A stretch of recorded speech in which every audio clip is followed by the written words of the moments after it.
Okay, here we are with our 13th session, Maximus the Confessor. We're still with the Philokalia, but here we've moved on to the first century of various texts. So we had 2 centuries on theology, well, 4 centuries on love, 2 centuries on theology, and then we have, I think, 5 centuries of various texts.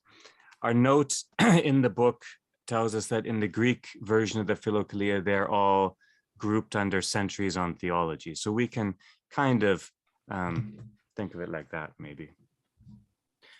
Just a quick outline. The themes today, I think, are, or at least what I'm going to try to pull forward a little bit. The first is what is given simply. What is given simply. And the second is the grace of synergy. So what is given simply and the grace of synergy? What I found these passages to be doing in part was to be reiterating God's gift to us, and really beginning to profoundly explore the whole idea of synergy, of co-working with the divine. And Maximus just plumbs these things amazingly. The handful of sections of aphorisms to look at. The first is numbers 1 to 5. That's the first, and that's about the apophatic good, or the one simple God. Aphorisms 1 to 5, the apophatic good, or the one simple God. And then sections 6 through 13. I'm not going to read out all of these, but these are the units, as it were. 6 through 13, and this is where Maximus begins to talk about what is given simply, and what is ultimate and what is derivative. 6 through 13, what is given simply, and then number 20, and that's about different diagnoses, different remedies. Number 20, different diagnoses, different remedies. And then number 26 and 7 is the work of love, the work of love. And then 35 is for the sake of love, for the sake of love. 35. And then 42 is about the telos of creation. Telos of love is one of the themes that shoots through the whole thing too. The telos of creation, number 42, and then number 46 on self-love and fragmentation.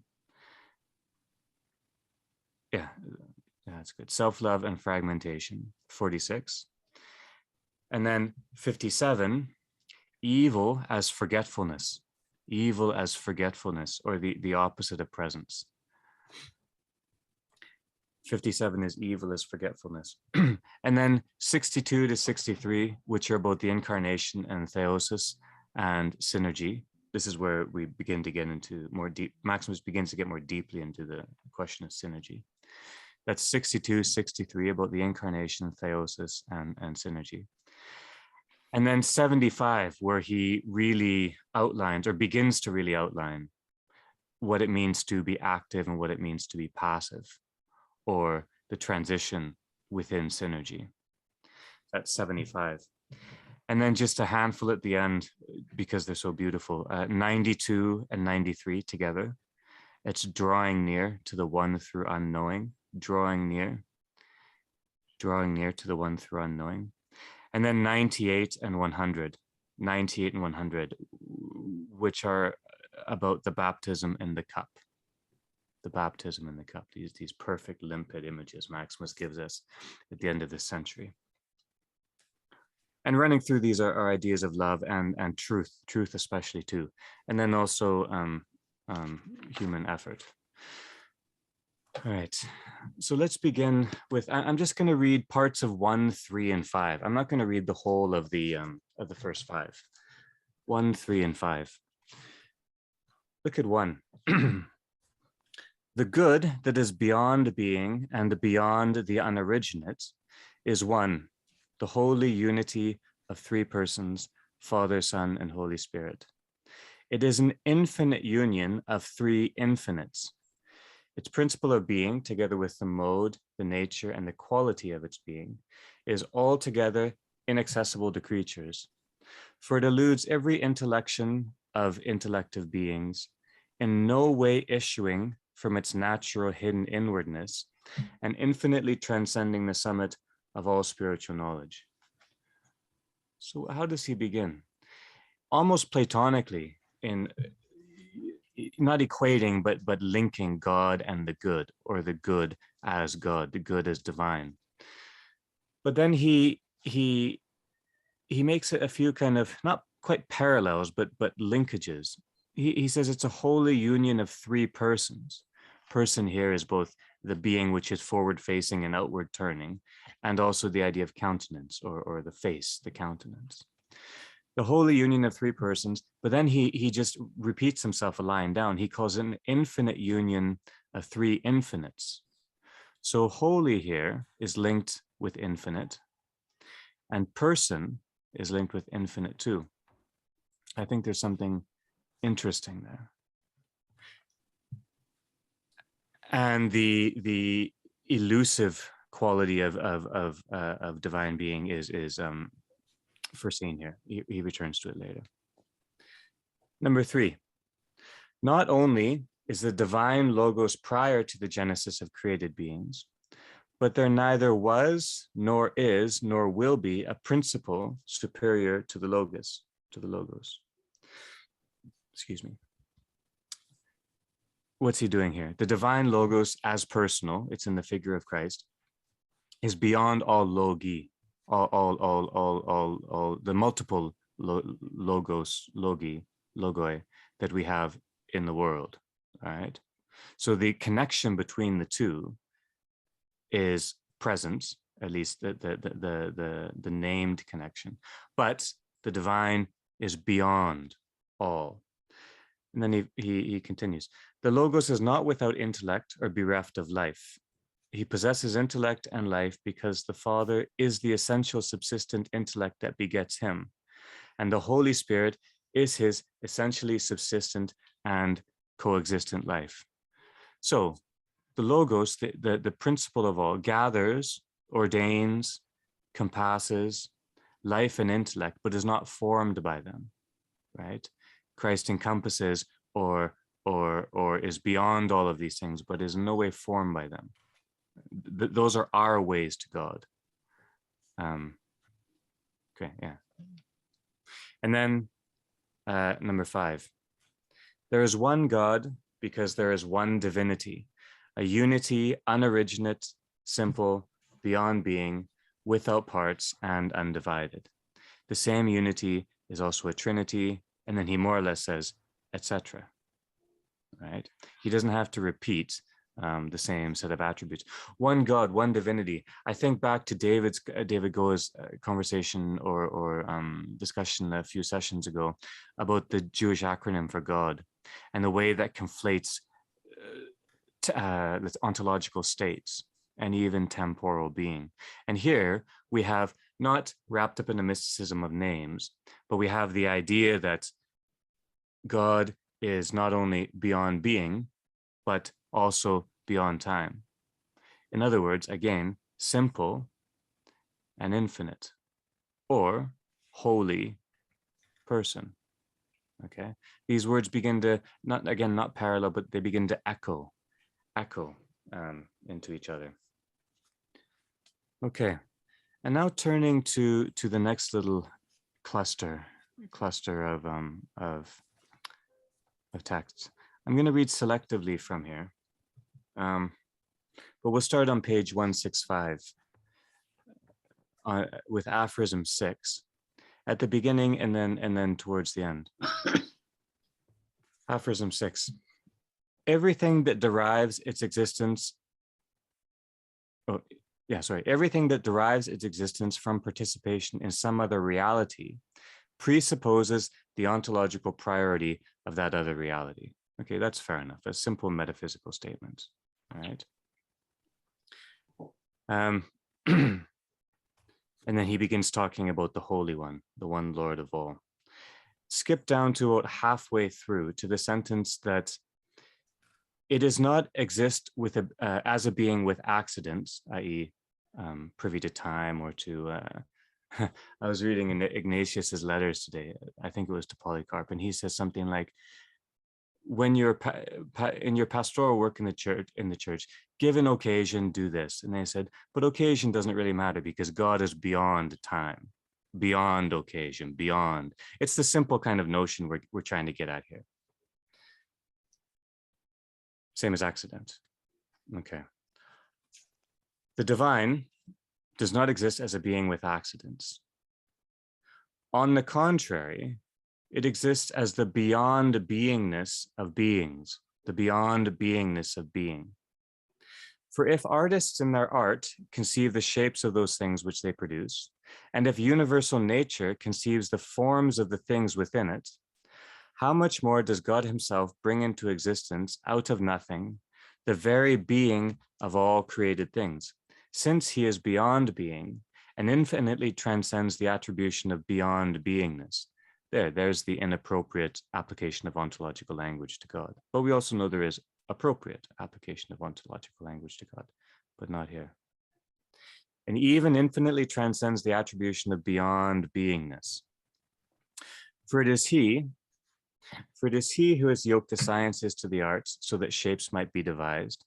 It is he who has given to nature the energy which produces its forms. I love that. And who has established the very isness of beings by virtue of which they exist. What do we have here? We have our God, our apophatic one, invoked. Simple is one of the words we keep returning to. Right here, Maximus talks about how the simple divinity translates into the manifold world, ostensibly in a way which allows us to avoid both dualism and polytheism. But he's indicating how the simple becomes manifold. God gives us in his economia, the shapes, the forms, and then he says the very isness of being. And for those of us who are interested in philosophy and so on, we might recall that this was, the greatest philosopher of ontology, or one of the greats is Heidegger. And he puzzled and could not get around this word is, because anytime you say is, something is the case, something is, then being is involved. And he didn't know Christ, he didn't know our tradition, obviously, but that gift, that given thing into being is what Maximus is pointing at here, the givenness.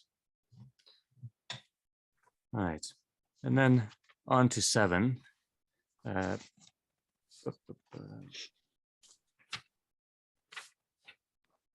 Just bits of 7 and 8 and 9. Now here's another attempt by Maximus to articulate the relationship between God and man in a way that involves participation on the one part, but not on the other part. God, in whose essence created beings do not participate, but who wills that those capable of so doing shall participate in him according to some other mode. So there are modes of participation. But God never issues from the hiddenness of his essence. For even that mode according to which he wills to be participated in remains perpetually concealed from all humans. Okay. So God never issues from the hiddenness of his essence. For even that mode according to which he wills to be participated in remains perpetually concealed from all men. Okay, now just turn over the page because Maximus repeats this idea two more times. Halfway through 8, it's 6 lines down on 166. Maximus writes, the divine logos is eternally made manifest in different modes of participation, and yet remains eternally invisible to all in virtue of the surpassing nature. That's an apophatic move. The surpassing nature of his hidden activity. And then about halfway through 9, about 7 lines down into 9, the line that has virgin at the beginning. In this way, he reveals one miracle through another miracle, at the same time concealing the one with the other. This is because in himself, according to his essence, God always remains a mystery. He expresses his natural hiddenness in such a way that he makes it the more hidden through the revelation. So these are great passages. All of a sudden we think God is beyond truth. God is beyond truth. He's beyond what we understand by aletheia, right? We like to say that God is beyond our conceptions of goodness or what have you. This is one of those ones I think it's hard to realize, but God is beyond truth. Now, look at 12, and this is just simply astonishing, the whole thing. All right, this is beautiful. The great mystery of the incarnation remains, and this is all the other passages are leading to this. The great mystery of the incarnation remains a mystery eternally. Not only is what is not yet seen of it, not yet seen of what has already happened, greater than what has been revealed, for it is revealed merely to the extent that those saved by it can grasp it. But also, even what is revealed still remains entirely hidden and is by no means known as it really is. The incarnation is our greatest gift. It is the gift of God, that the salvific gift. We have no words high enough for this gift. And what Maximus is saying is even the gift we have, we do not fathom at all. And the reserve or the hiddenness, the beyond truthness, hyperaletheia, the hyper-truthedness of it, is even more beyond us, remains a mystery eternally. And he says, what I have said should not appear paradoxical. For God is beyond being and transcends all beyond beingness. And so, when he wished to come down to the level of being, he became being in a manner which transcends being. That's a mystery. We don't, that's unfathomable. Thus too, although transcending men, yet out of love for man, he truly became man by taking on the substance of men. But the manner, the mode, right? The modes of participation, manner, tropos, in which he became man always remains unrevealed, for he was made man in a way which transcends man.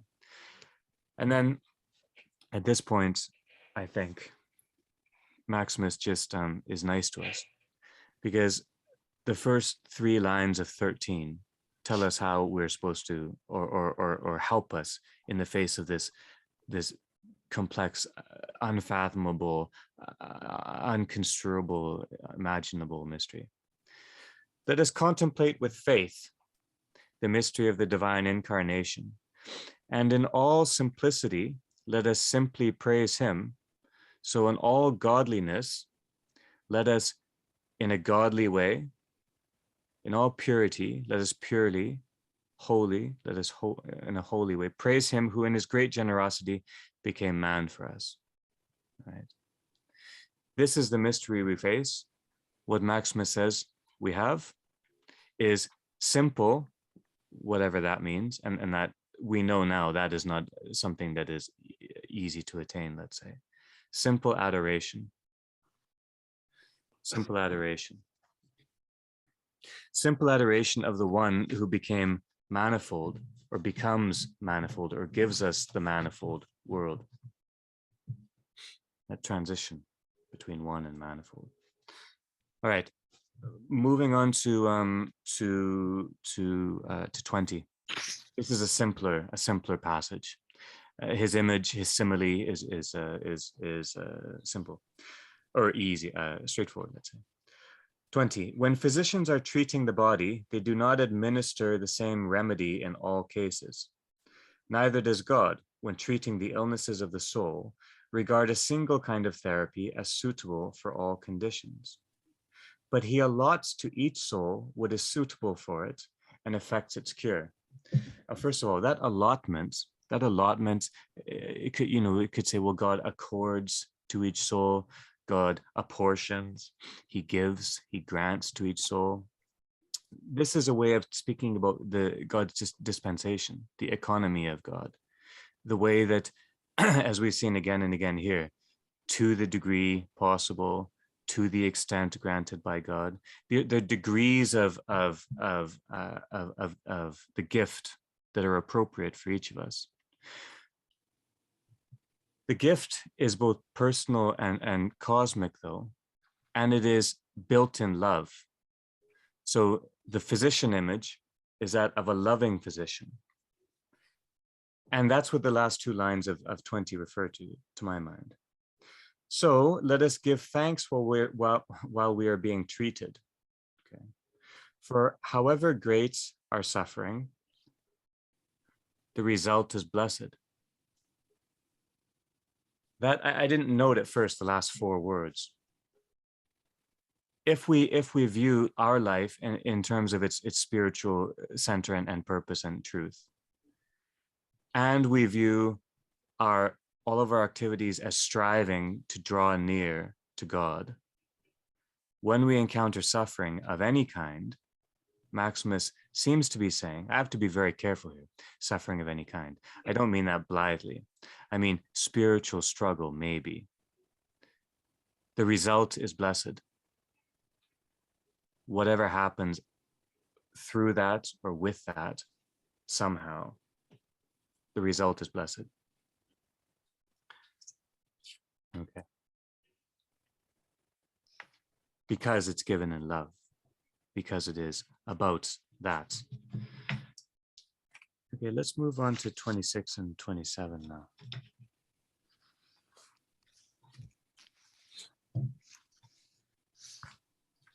Now, so in 26, Maximus, we've seen him do this once or twice before, or we've encountered him. He does it more than that, but where he circles around the three great themes of the Christian life, maybe, or at least three great elements: faith, hope, and love.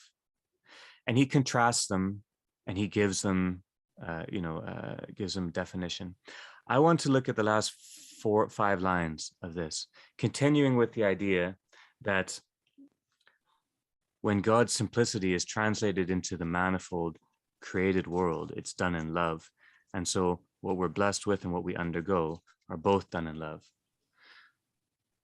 Love is the completion of faith and hope, embracing entirely the entire desire of all desires. Desire is central too, and desire is whole, and satisfying the yearning of our faith and hope for it.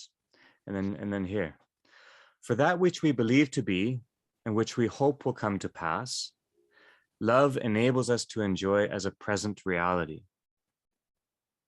So everything else he was just saying that is beyond our knowledge, that is in the future, so to speak, that is further along, so to speak, in the spiritual life. He's saying love brings that to us somehow, gives it to us, divine, we're not just talking about our love or the abstract emotion, it could be divine love, enables us to enjoy as a present reality. And one of his last talks, Gary Saul Morrison liked to give he said, well, if you're just acting, behaving on this earth to get to heaven, that's like saving up for retirement, and I thought that's really nice. It's not just about foregoing something for a future, ideal. David Goa has considered at length the vast dangers involved in that, in this utopian movement of the religious mind, or of any mind. Yeah. But here, love is presence. Love as presence. Love is understood as the presence of things. And love is in presence. The presence of these things and the love that engulfs them is what makes them enjoyable. Now,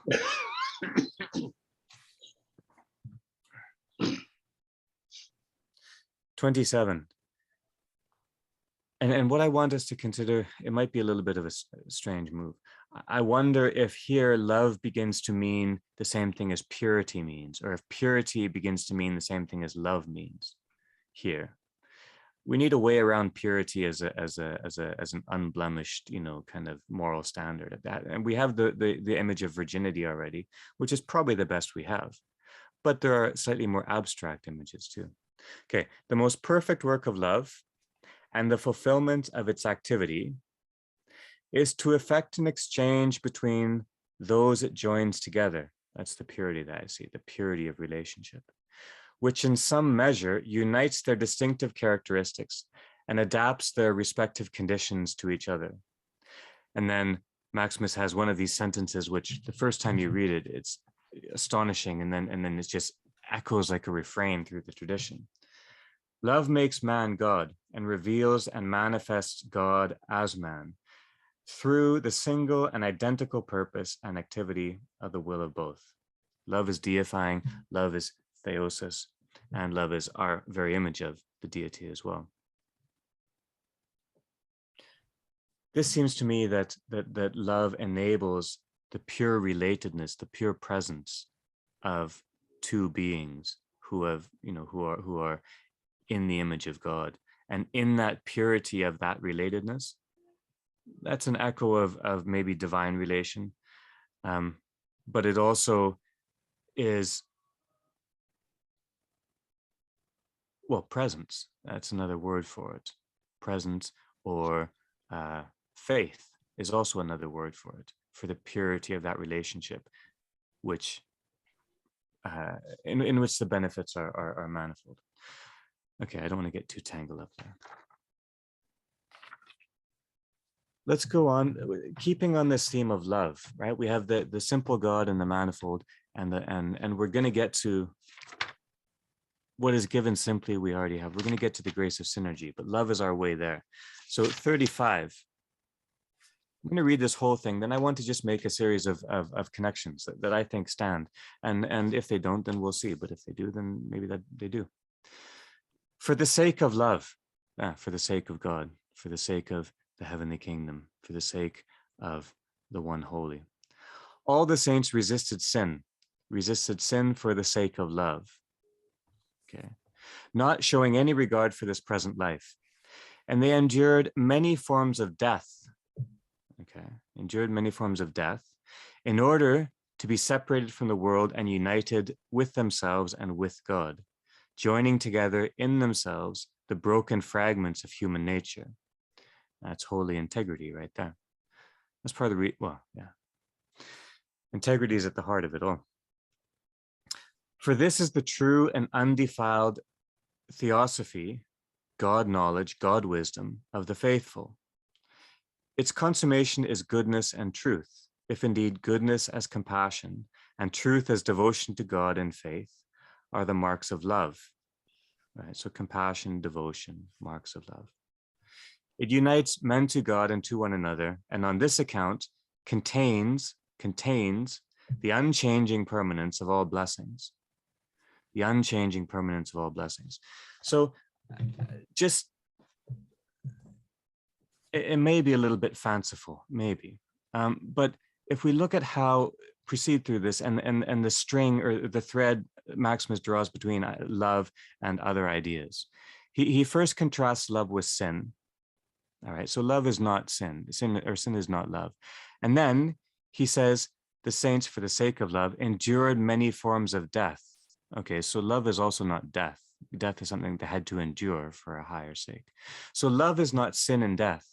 And then he says, love is union, right? Love is in union or communion. So love as union or communion, joining together, integrity, is over against sin and death.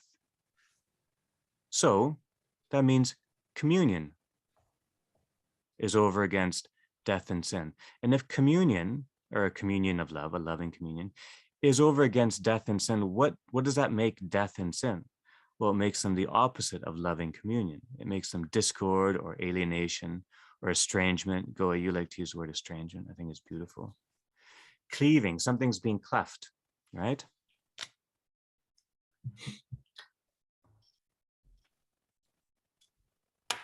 And then I think, well, communion, though, also means cleaving.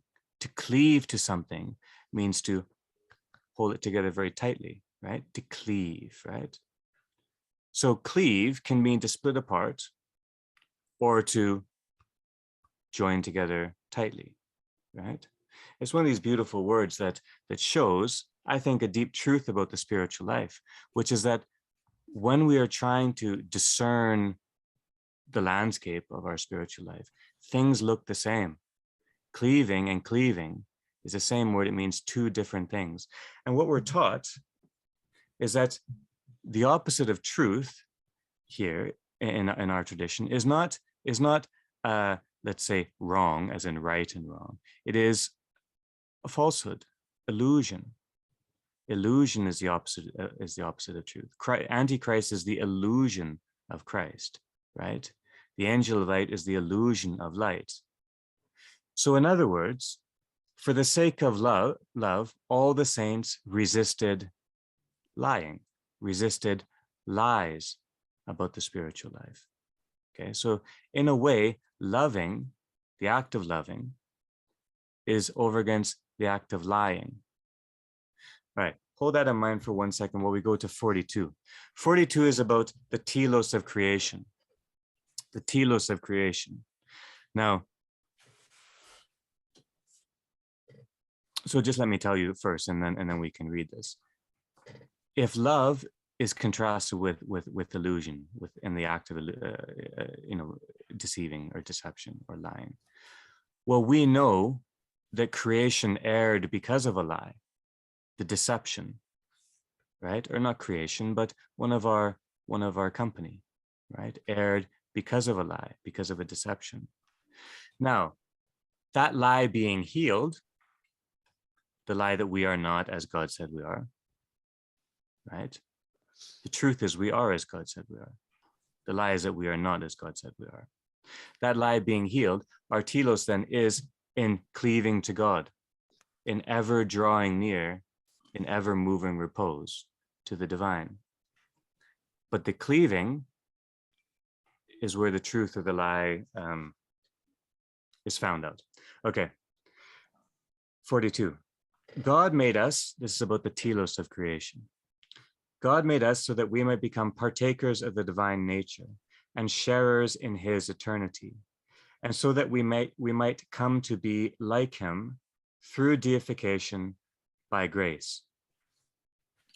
And then we might come back to these next two sentences. For it is through deification, through theosis, that all things are reconstituted and achieve their permanence. Excuse me. And it is for its sake that what is not is brought into being and given existence.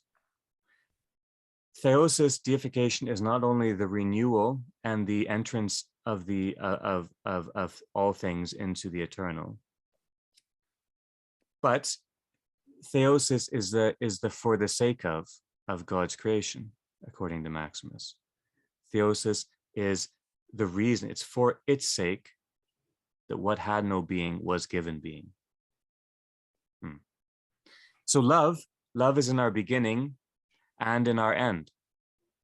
Creation began in love, not a lie, and our end is to cleave to that love in whatever manner that is that's revealed.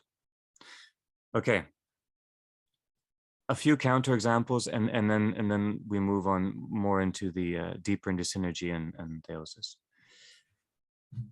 Look at 46 first. I don't want to. Okay, yeah, we'll read the whole thing. 46. The self-love and cleverness of men, alienating them from each other and perverting the law. That's good. Self-love, which fragments, right? Instead of communion, we have self-love, it fragments. Cleverness, I take this as a technique, as being adept with technique. And I think that I haven't plumbed this thought very, very, very far yet. But I think that technical extension in our world is the lie of communion. Technical extension, I think, has become an idol, or it's become a false image of communion. It stands in for communion. So cleverness here is dire. The self-love and cleverness of men, alienating them from each other and perverting the law. So alienating and perverting is like not converting, not reverting. It's diverting. It's ruining the movement. Have cut our single human nature into many fragments.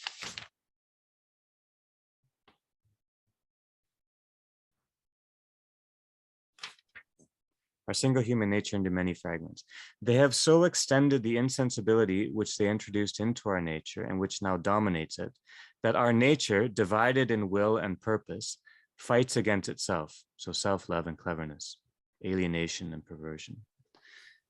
Thus, anyone who has succeeded by sound judgment and nobility of intelligence in resolving this anomalous state of our nature has shown mercy to himself prior to showing it to others. For he has molded his will and purpose in conformity to nature, and through them he has advanced towards God by means of nature. He has revealed in himself what it means to be in the image, and shown how excellently in the beginning God created our nature in his likeness and as a pure copy of his goodness. The person who has sound judgment and nobility of intelligence, who's resolved that, shows us all this. What else does he show us? How in the beginning God created our nature in his likeness and as a pure copy of his goodness, and how he made our nature one with itself in every way. That line fascinates me. How he made our nature one with itself in every way. Peaceful, free from strife and faction, bound to God and to itself by love, making us, and here's the word, making us cleave to God with desire and to each other with mutual affection. So what God made, we lie about. We lie to ourselves in self-love, and we lie to the world by being clever. Our lie ruins the unity, the integrity of God's gift to us, in his gift to us. That's the first thing to note. And the second thing is at 57, and this is really just the first sentence. 57, evil is the noetic soul forgetfulness of what is good according to nature, right? That's all. Lying, if you lie, if you mistake something long enough, you don't even remember that it exists. Evil is the noetic soul's forgetfulness of what is good according to nature. And this forgetfulness results from an impassioned relationship with the flesh and the world. Evil is forgetfulness. To forget is to be apart, right? So apart or separate or out of presence, we forget. We forget our own at oneness with our own true selves by lying about our relationship to the world, right? Results from an impassioned relationship with the flesh and the world. Impassioned here is a form of spiritual deceit. Okay.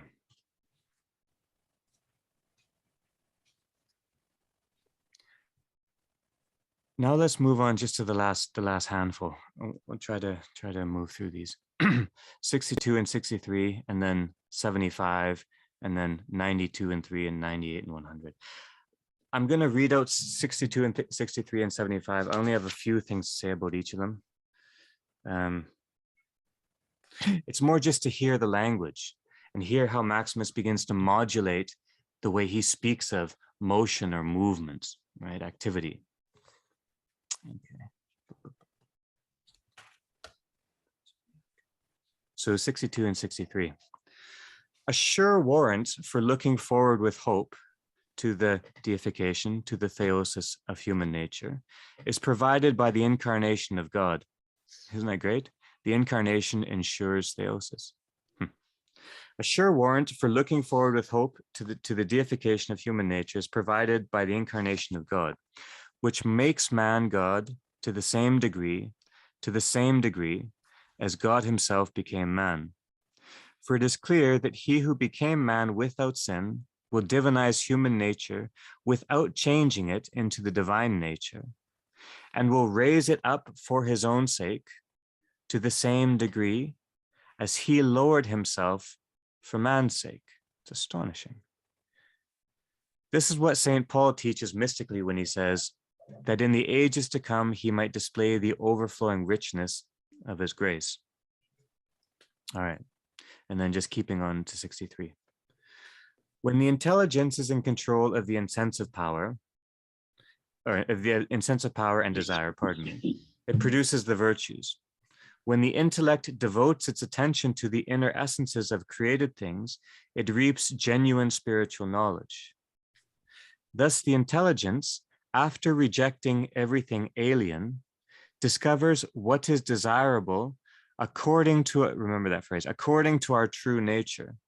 And the intellect, after passing beyond the apophatic movement, after passing beyond the things that are known, apprehends the cause of created things that transcends being and knowledge.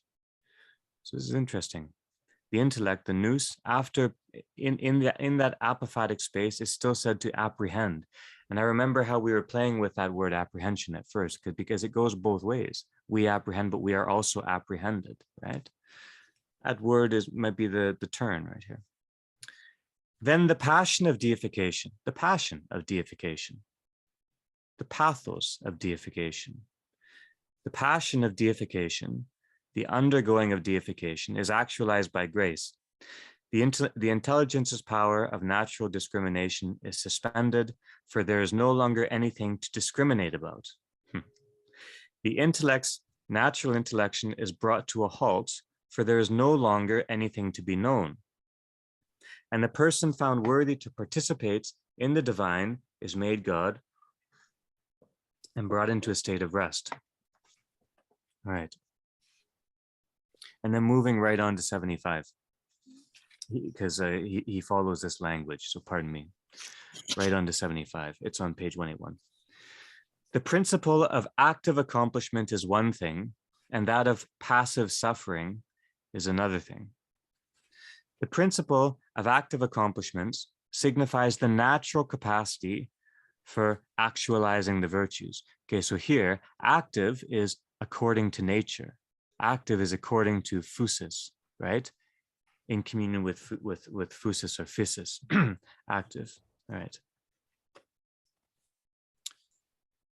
The principle of passive suffering signifies experiencing either the grace of what is beyond nature or the occurrence of what is contrary to nature, pathos, right? What is beyond nature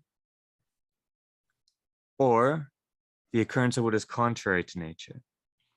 So pathos here is beyond according to nature. Pathos here means not according to nature. The active part is according to nature. Pathos is not according to nature because it's either beyond nature or it's contrary to nature, right? In the way that we say that we undergo sin or being deluded or being caught, caught in a mistake, or we say we experience theosis. All right, sorry, just to continue. For just as we do not have a natural capacity for what is above being, so we do not by nature have a capacity for what lacks being. Thus we passively experience deification, theosis, by grace as something which is above nature, but we do not actively accomplish it. For by nature, we do not have the capacity to attain deification, to attain theosis. Attain's a strange word there, huh? We don't attain it. Again, we suffer evil as something contrary to nature, which occurs in the will. For we do not have a natural capacity for generating evil. Thus, while we are in our present state, we can actively accomplish the virtues by nature, since we have a natural capacity for accomplishing them. But when raised is a passive word, to a higher level, we experience theosis passively, receiving this experience as a free gift of grace. A free gift of grace. And that free gift of grace, just seems like the gift of our life together from God, which seems a perfect way of summing up the blessing that we've been given as human beings, the gift of our life together from God. Okay, active and passive. It almost I'm looking forward to what we're going to talk about, because it almost seems too neat. Like you're active up to a point and then you're not active anymore. That doesn't seem that different from a lot of other theologies of strenuous activity and then reward or accomplishment. And I don't know how that works with our idea of synergy. Synergy is the sharing in the energy, human and divine, that leads a human being to the divine. So I'd be interested in what each of you think. But the last two. So 92 and 93, first of all. Here Maximus speaks positively, but rather theoretically, about our drawing near to the Holy One. If, this is 92 at the bottom of 185. If, instead of stopping short at the outward appearance, which visible things present to the senses, you seek with your intellect to contemplate their inner essences, seeing them as images of spiritual realities, or as the inward principles of sensible objects, you will be taught, I like that nothing belonging to the visible world is unclean. For by nature, all things were created good. Now, I just want to make one tiny note here. Seeing that something is the case is the position of devilish certainty. Seeing something as being the case, that's hospitable, that's poetic, that's dancing, that's beautiful. But as he says, seeing something for the sake of a greater thing, that is the higher activity there. Not just seeing that, not just seeing as, but seeing something for the sake of, i.e., seeing this world for the sake of its creator, realizing it is clean, not unclean. It is created good. All right, and then 93. He who is not affected by changes in sensible things, right? Sensible things, the things that impact the senses, contrasted with intelligible things. Sensible things, practices the virtues in a manner that is truly pure. Okay. He who does not permit the outward appearance of sensible things to imprint themselves on his intellect has received the true doctrine of created beings. He whose mind has outstripped the very being of created things has come, as a true theologian, close to the one through unknowing. Now, this is curious. He's talking about not being imprinted, not being impressed by things, that our experiences do not form us in a way that is untoward for our seeking out of God. But in a way, he's kind of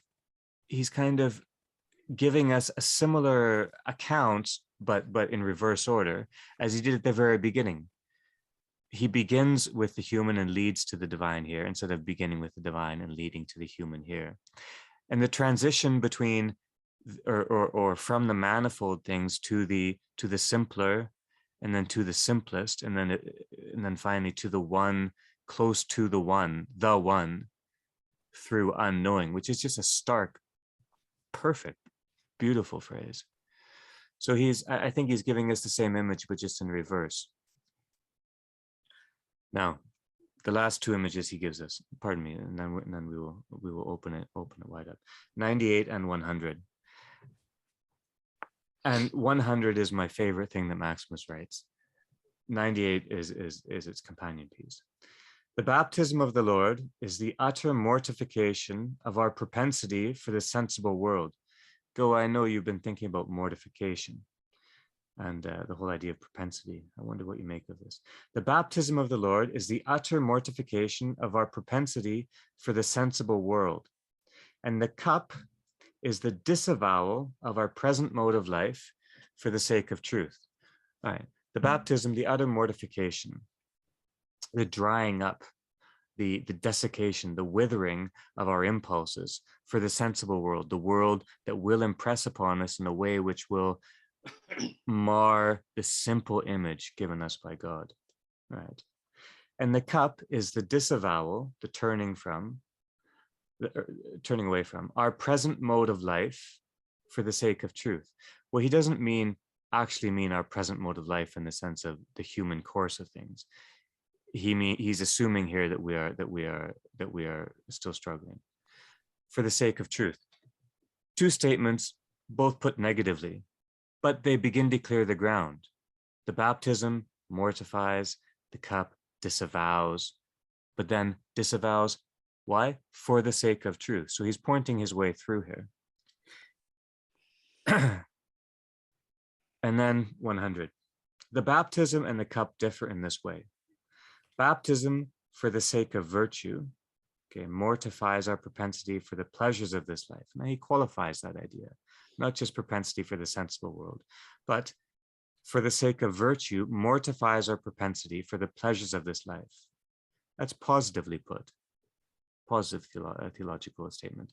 And then we have the apophatic statement. The cup makes the devout value truth above even nature itself. Remember, nature is our realm of activity, our realm of striving, our active realm. It's the aesthetic realm. It's everything we've been given by the energy of God. That's good. Truth is, we know, in the figure of Christ, and we know too it is a product of abstract thought in another way. But we've also seen how, in more than once, Maximus has said that God is beyond truth. So the cup surpasses. I mean, it is so far beyond our own sphere of activity ourselves. The cup meaning the communion cup, obviously. Pardon me. And it's even beyond the truth of that. And I find myself tongue-tied every time I read this. I read this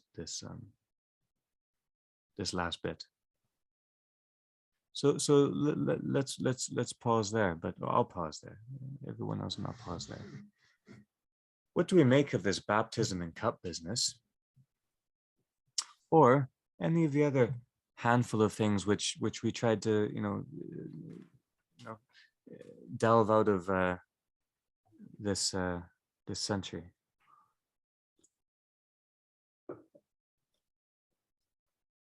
Why don't we stay with these simple images, first of all? Let's open it up. Lorraine, Jennings, Goa, Michael, what do you make of 98? 99 has the same imagery, but he becomes more complex in how he speaks about it. And I wanted to keep with just the simple statements. Why does he end here after going through that amazing patina of inspired insight? He comes back to this. Baptism, wow, it initiates, and the cup is the consummation. If initiation can never end, then consummation can never begin or end. Goa, what do you make of it?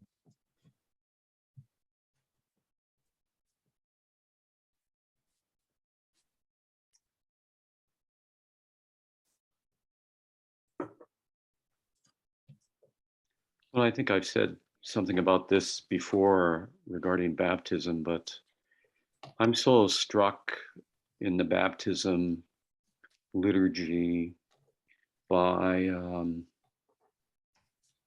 the exorcisms that we find in that liturgy of St. John Chrysostom. I'm struck by the fact that when a child is brought to the church, they're met at the door, and the child is taken from the parents by the godparents. And the child is stripped naked. That is all the ways in which a child would be identified with family, with class, with tribe, is taken away, laid aside. And the parents are, well, they can turn around and spit on the devil, which I've always thought was a charming thing to do, which is probably why it's a fantasy, of course, to have them at the door of the church and they can spit outside at the devil, because we all know that the devil nests in the church herself. But it's a little accommodation.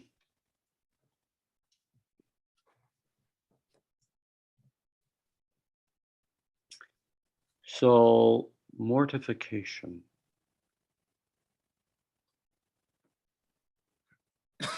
Of our propensity for the sensible world.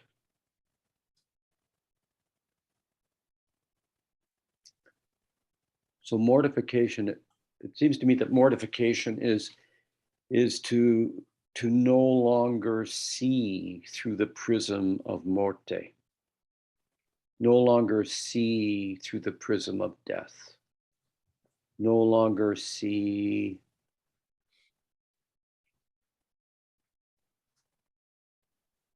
through the prism of all those complex things that we spend so much time in our life being preoccupied with. And sensible world, I wish there was another way of speaking about this because I think it's a bit confusing.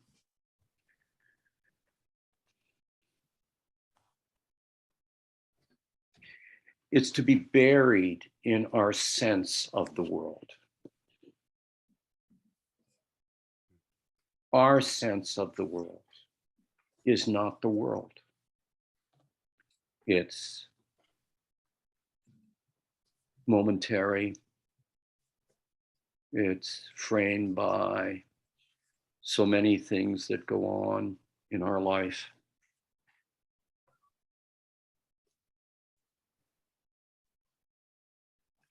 And we have a propensity for that. We have a propensity to think the world is how we construct it.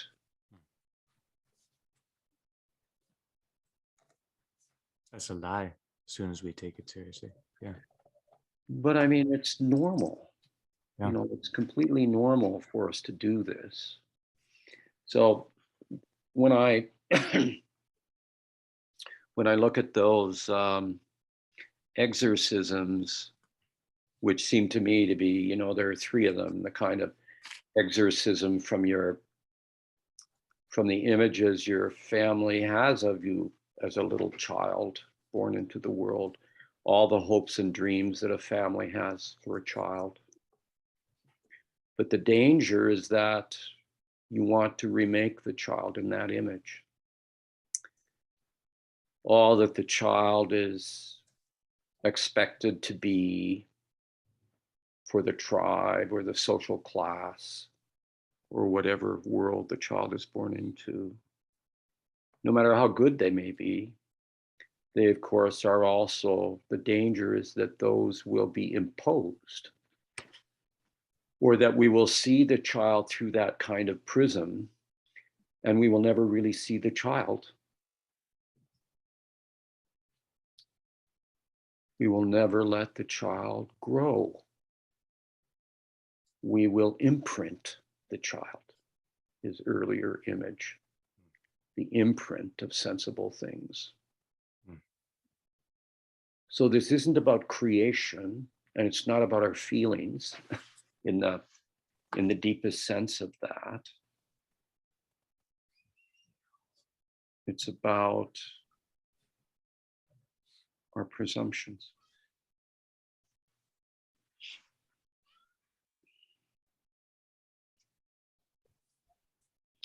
And the cup. Link it to the cup, bring that in. The cup, my God, is a disavowal of our present mode of life.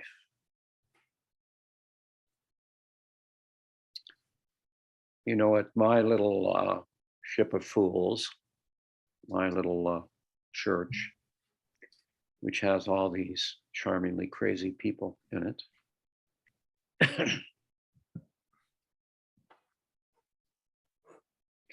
I have often been so struck by how we move from communion to the final chanting as we come forward to kiss the icons and the hand cross held by the priest,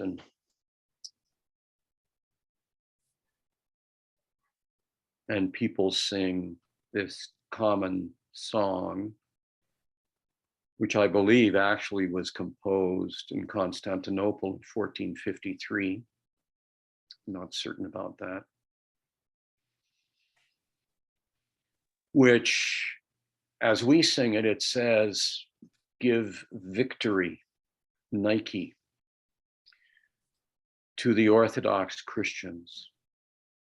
And surely this is a mistranslation, over their enemies. And I often have turned around over the years and I said, no. We just came from communion, for Christ's sake. We don't have any enemies. You can say over the enemy.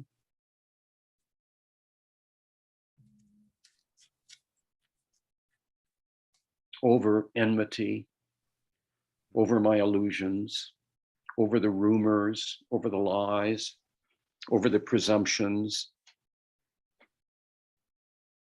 So the disavowal of our present mode of life, the present way we construct our understanding of our life,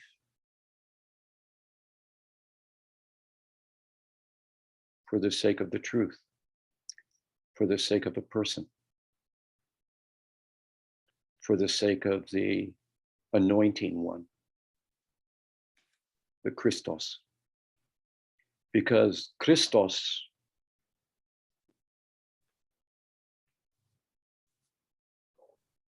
when we dwell in that,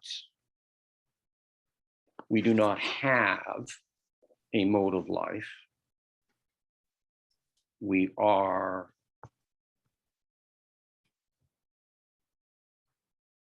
oily. We're anointing. We're in a posture of anointing, a posture of softening things, of being attentive to both what we may discern or apprehend, and very aware of what we do not apprehend. So it is the stance of mercy, first and foremost, it seems to me, because that requires a certain kind of humility.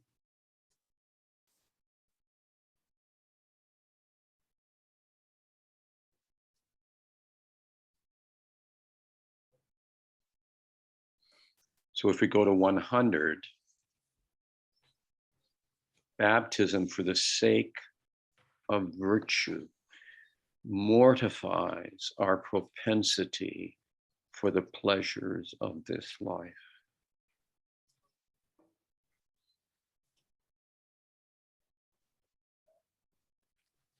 Here it's turned around a little bit. So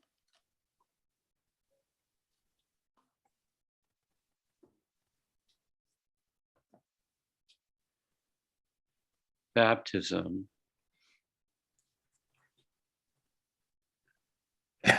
for the sake of the joy of life, because I think the opposite of pleasure, I've thought this a couple of times as I've been reading Maximus, I think the opposite of pleasure is joy. He's not, I mean, he can be read this way, and God knows. I talked to David about this the other day a little bit.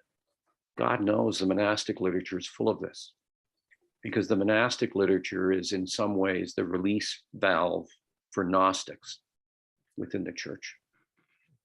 So, and there's inherited tradition. because I mean, my own sense is that Gnosticism, a notion of the division of life, the competition between the physical and the spiritual, the body and the soul, all of that. I mean, that was just ubiquitous in the ancient world. I think it's ubiquitous in our world. So some of that language is there.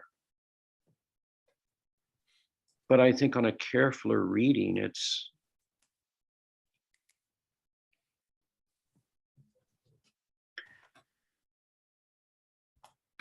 pleasure is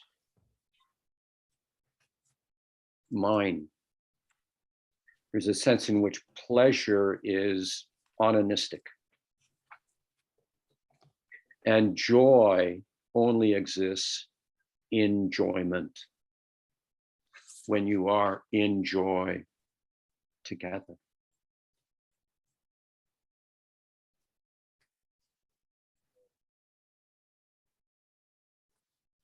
And then he says, the cup makes the devout value truth above even nature itself. I don't know what he's getting at there outside of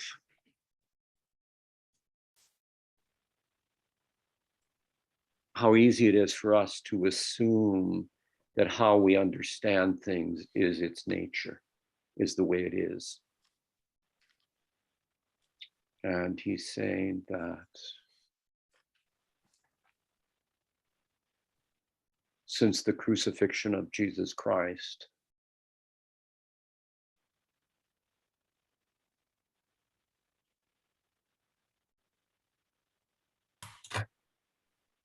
you know, crucifixion in the ancient world is such an amazing way of killing people, because you're in the ancient world, you're putting them above the earth and below the heavens, and you're freezing them there. There is no ground, and there's no ascension. And in a way, it was a way of sort of an iconic way of removing this person, just removing them from everything, to say nothing about its cruelty. So to the cup, communion ought to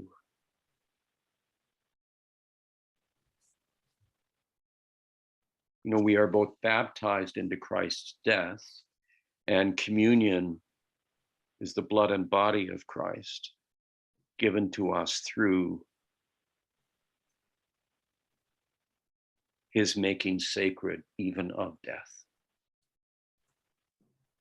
So that even death, which, as Paul says, is the last enemy, which we see as such a characteristic of nature, such a characteristic of nature.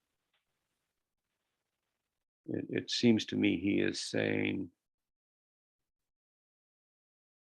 the cup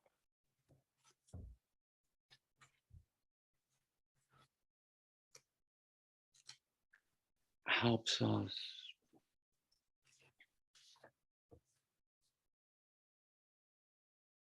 understand that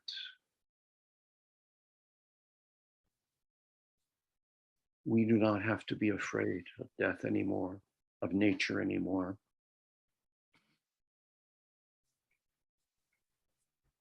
We can cling to, draw near to, be attentive to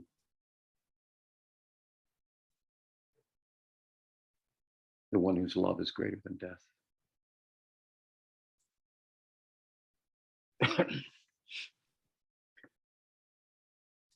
So, I don't know, that's what strikes me.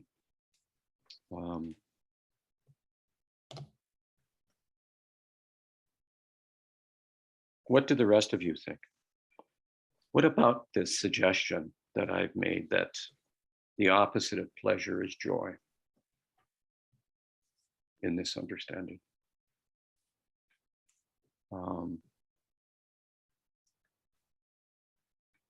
That mortification is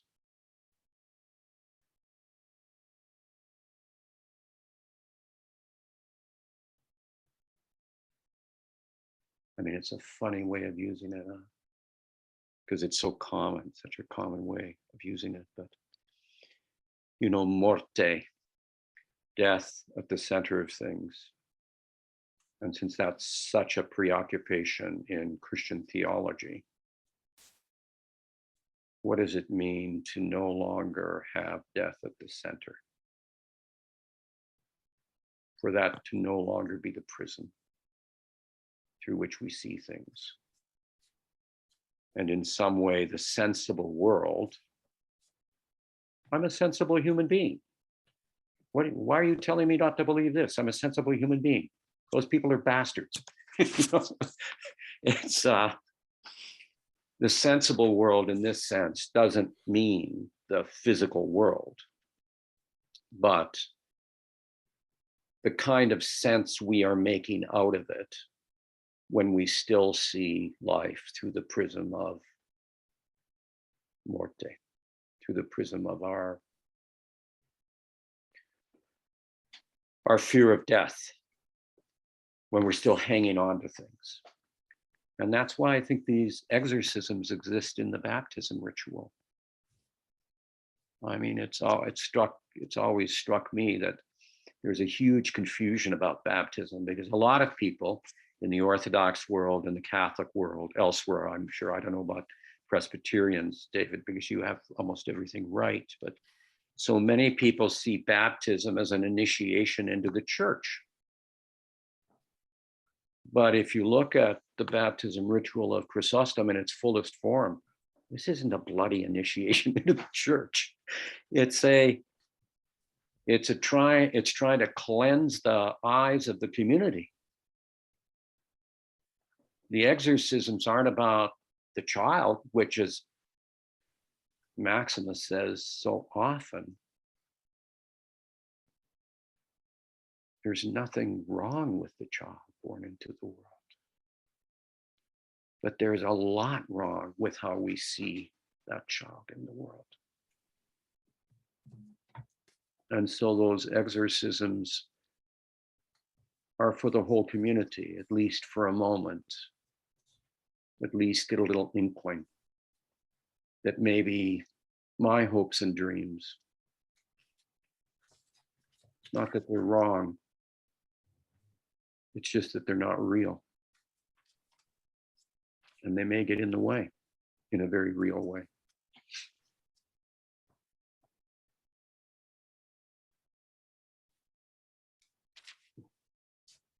Well, I'll jump in. First of all, I think that the opposite of pleasure is joy. He speaks about this throughout the century when he's talking. There's quite a discussion of the devil and of demons, and the chasing of us, persuading us to pursue pleasure, and then the punishment that comes from such pursuit. So I think it's 98, 99, 100 is the culmination of a lot of those points. So I think you're bang on there.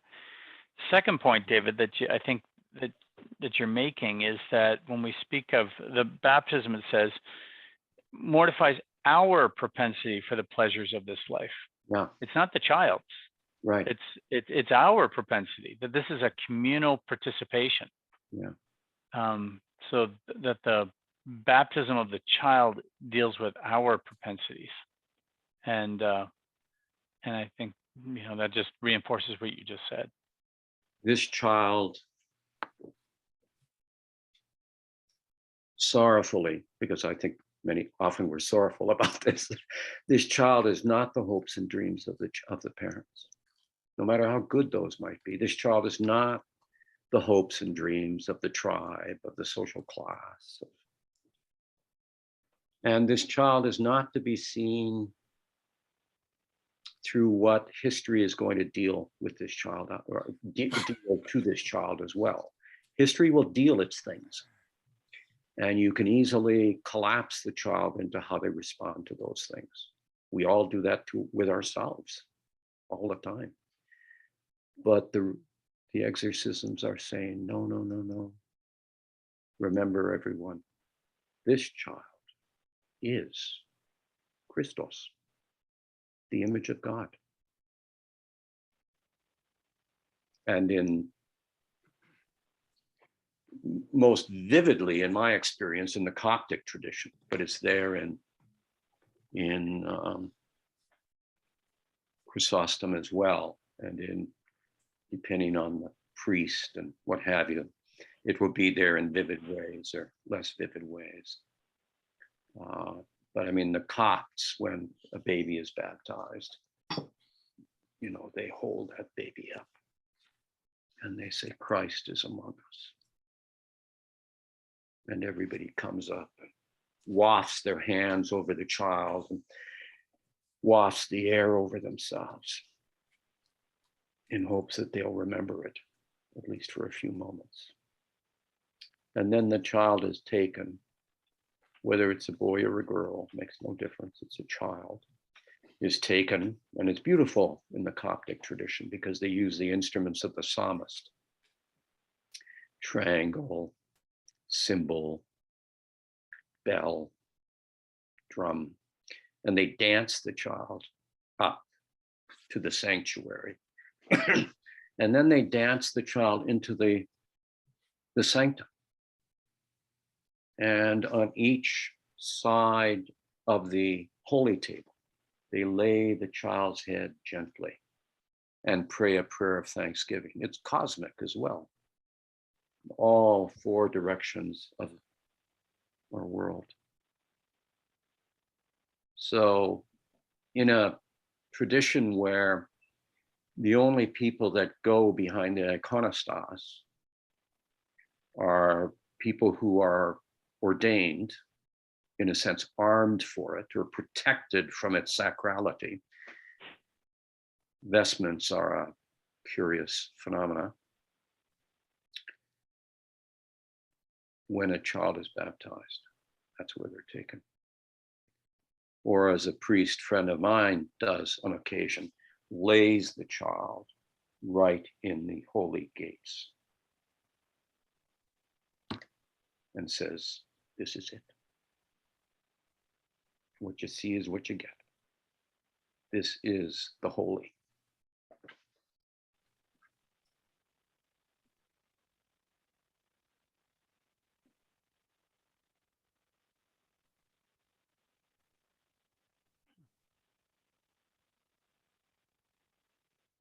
I'm just reading this week about someone writing about the role of parents with children is that it's intergenerational utopianism. That we know that we're not going to get there, but we then place it on the next generation to do it, and all these utopian ideals. Yeah, we sure done that recently with, I've listened to so many people do this. This is really common at universities, and particularly if the universities pretend to be faith-based, whatever that might mean, where they talk about how my generation has really screwed up the world and it's going to hell in a handbasket. We've ruined it, but we have confidence in you. Yeah, every commencement address. And I've often thought, how does that sound to them? God, what a terrible thing to say. Yeah. But you'll never be able to afford a place to buy, and Yeah.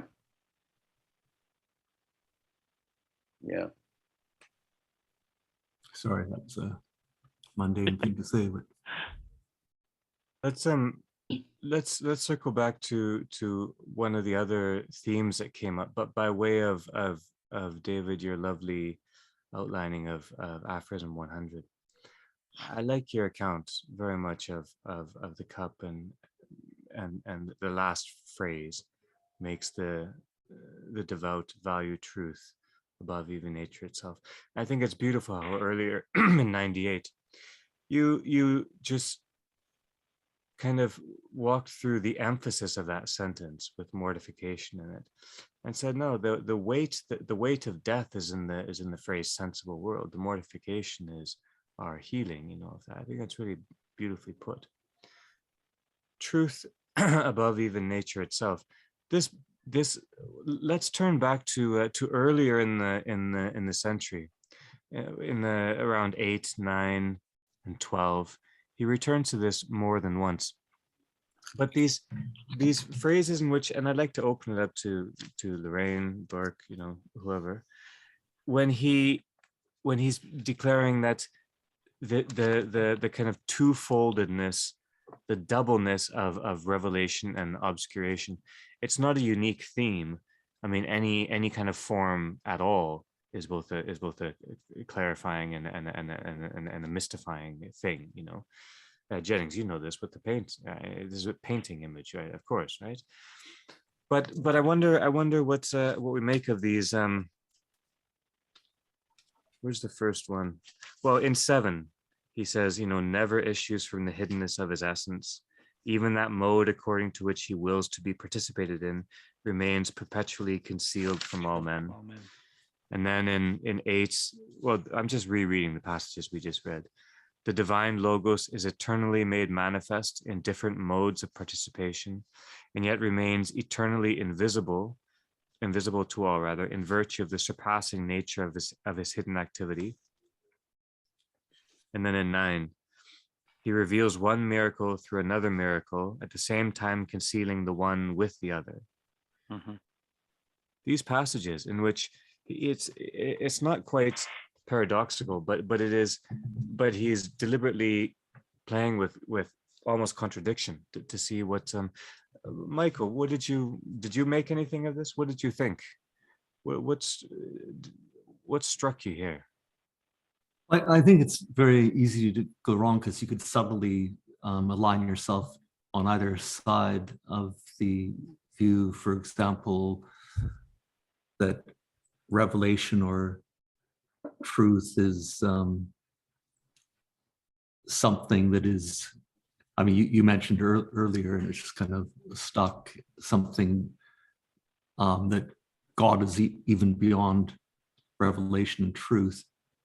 And that would be true, and that could be true in one sense, insofar as it's our concept. On the other hand, if in the sense that God is truth, it might be presumptuous to even have an opinion, and we could rather say that truth is something inherently beyond us. It's within our grasp in one sense, because you made a distinction when you were talking about that something is the case. We seem to think we have a sense of truth, but we really don't, because we don't have a sense of, we don't, no one can, I mean, this has been a century of philosophy that is centered on truth, logic, and meaning. And at the end of it, I think anyone who has even fairly charitable understanding of driftive analytic philosophy, which is done as well as pure philosophy can do with these subjects, would concede that truth and meaning are utterly incomprehensible at a certain point. We can use them functionally, and that's about it.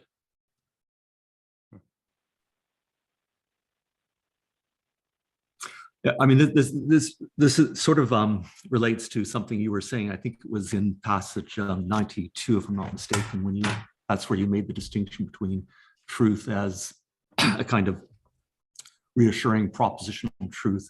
That's something. Yeah, seeing that something is the case. And then there was this might be I mean, this might be a kind of linchpin aphorism in the whole series of aphorisms that we're reading. when we're told that if you attend not to truth in that sense, but to the hidden essence of things.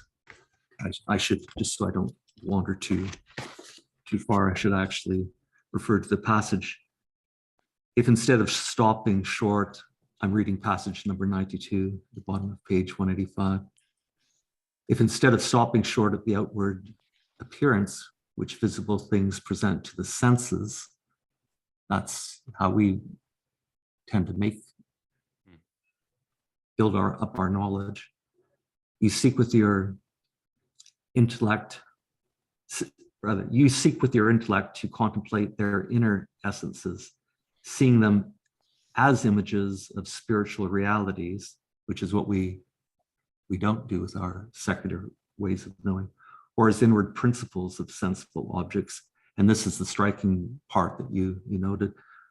You will be taught that nothing belonging to the visible world is unclean.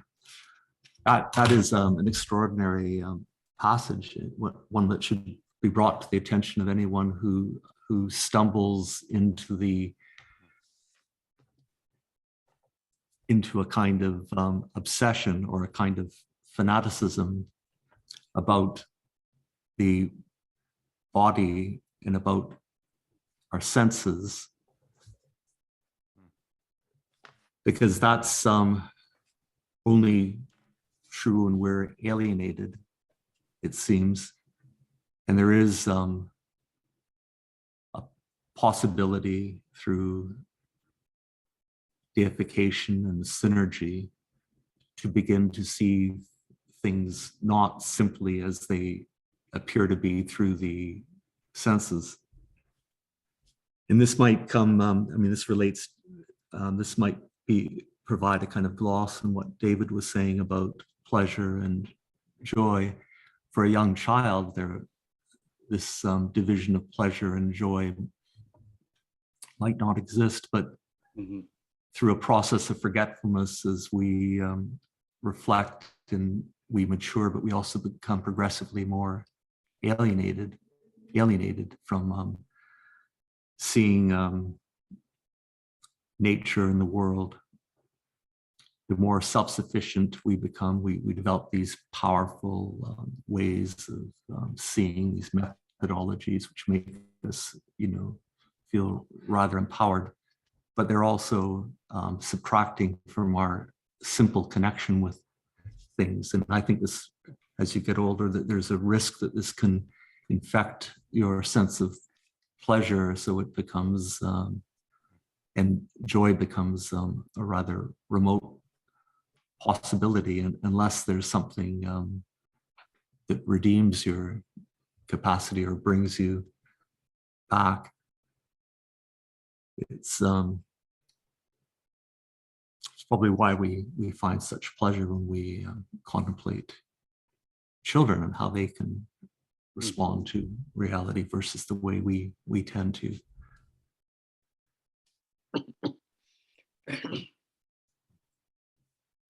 That's beautifully put. Beautifully put. I visited my son and daughter-in-law and granddaughter here a month ago for 4 hours in the backyard in Victoria. And there was this great scene. My little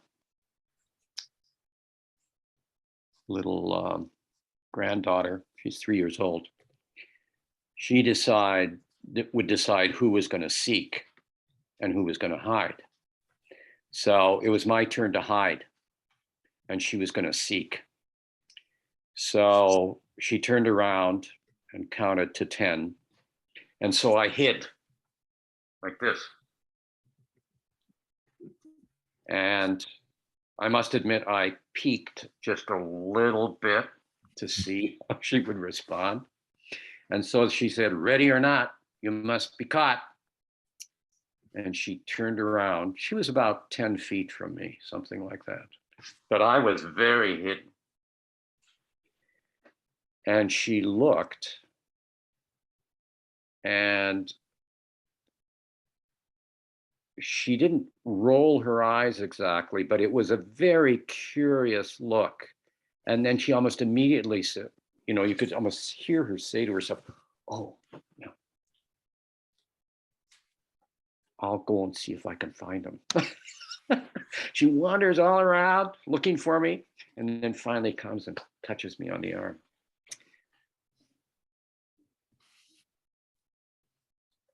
It's an amazing, well, I don't know why I find it so amazing, but it's,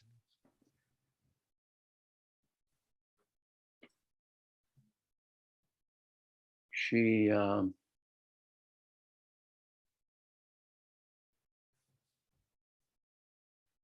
yeah, isn't it interesting? There's no literalism in children.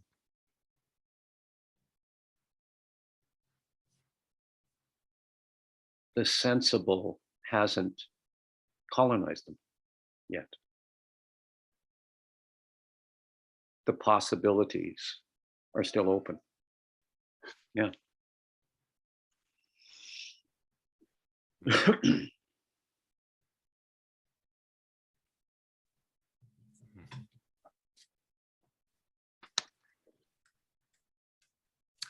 I think, you know, we sometimes have sort of regenerate moments. You know, we were walking along some you know, way to go on a walk in an area that formally we don't think is very special, but it's convenient.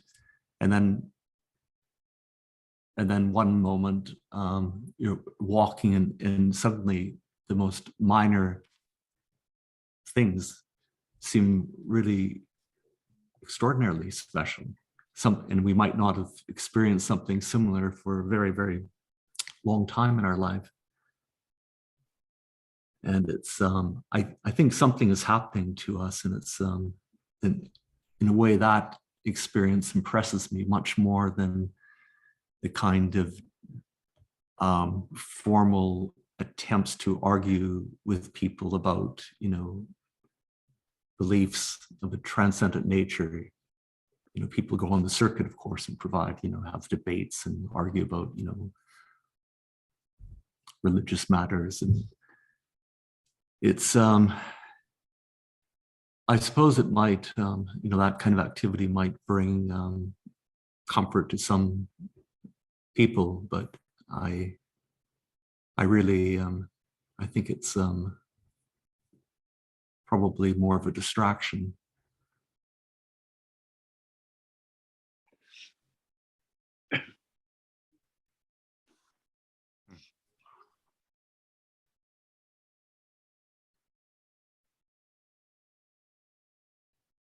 What do you make of his use of simple throughout this century, Michael?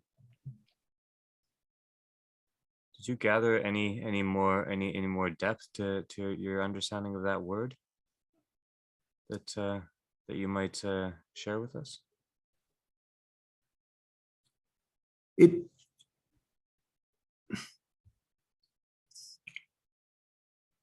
Maybe the passage that I read, number 90, aphorism number 92, might shed further light on that, because the contrast, I suppose, I mean, it's quite striking, because one could have the impression that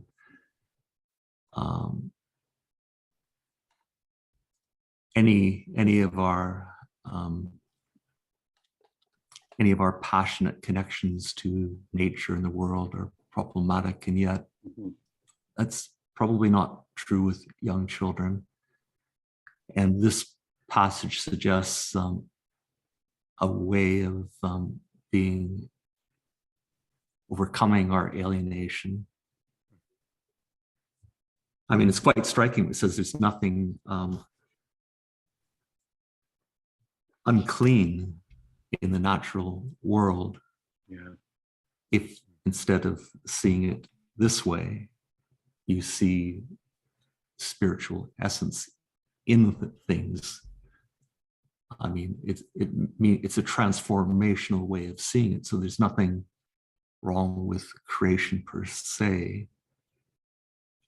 It's more a question of our perceptions making how creation might be perceived inaccessible. And so I don't know. So maybe to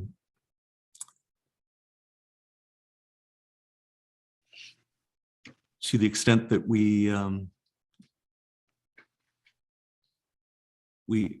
our perceptions are fragmented and we're seeing things.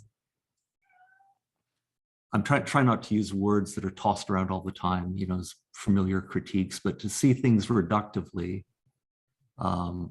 is to basically tear the logos out of things. And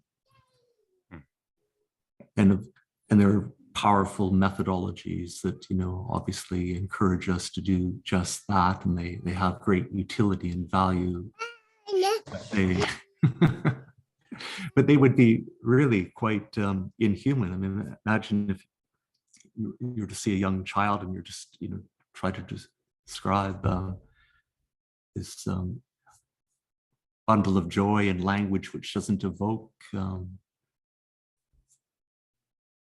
language which is totally inaccessible to us now if we're in this kind of naturalistic way of seeing things. But to think that there's a naturalistic way that reunites us with the logos, I suppose that's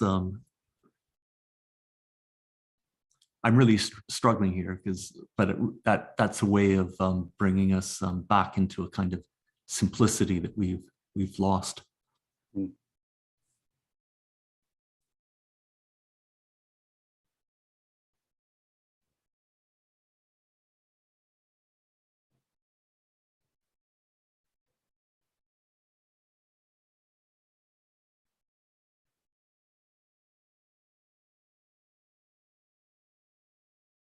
I wonder if he's also not suggesting to us that when you see something as complex,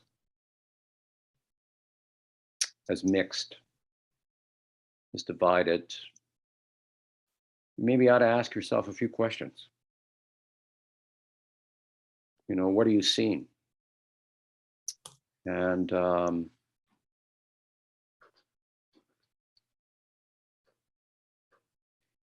because in a sense that, I mean, I don't know how to think about these things particularly well, but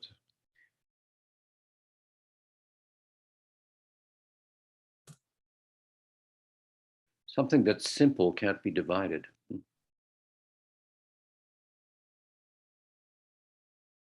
I mean, you can destroy the integrity of things, but that is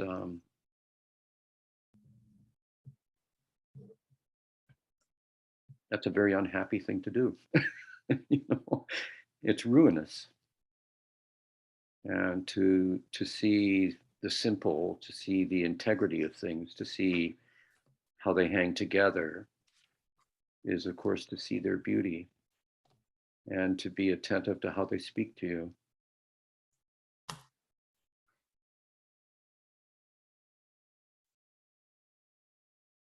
But we need space for that. You know, one of the things that I think in our world, which is so loaded with stuff all the time, and where there is such an appetite for information, there's a real need to fast and to have disciplines that don't suck you into that, so that there's some chance that you actually can see, hear, taste.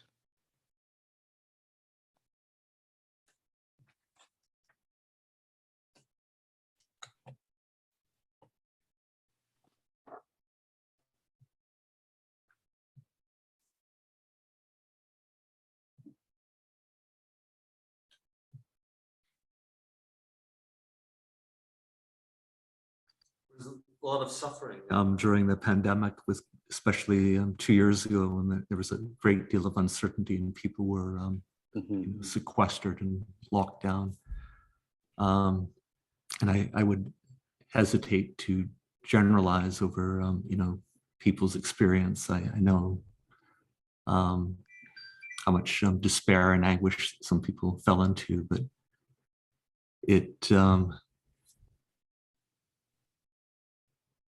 probably also a needful or helpful experience for many people too, being able to sort of stretch out their thoughts, maybe stretch them out into despair. Of course, that's the risk, but also to recover a kind of more integrating attitude, where it's not just one fragmented piece of distraction after another, but chance to sort of lengthen one's experiences and maybe to experience, to go back to Andrew's question to you, to experience the simple. I mean, I, for example, think that, lots of people started to bake bread. And I don't know if this speaks to that question you raised, Andrew, but my sense is that everything that has integrity is simple. So bread is made of many different ingredients, and also the atmosphere and how you work it with your hands, etc.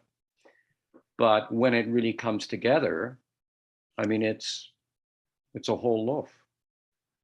It has its own integrity, and it seems to me that in that is simplicity. It's not divided. It's not fighting against itself. You could say the same thing for a meal. A friend of mine of blessed memory, who we would go sometimes for New Year's Eve to their house.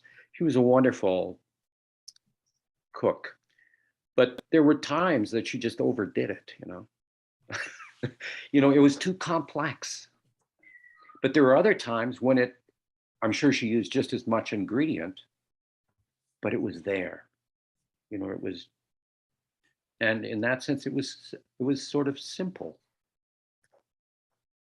You understand what I'm driving at? Yeah, I do. I can't remember the passage now, because I don't know if it was 1 week ago or 2 weeks. There's a lot of kind of merging themes, but there was another one of these qualifying, balancing propositions that we were entertaining, that there can be an infinite, I'm struggling to find the words, but an infinite diversity, infinite richness, but it can also be integrated. And so that would be commensurate with a form of simplicity too.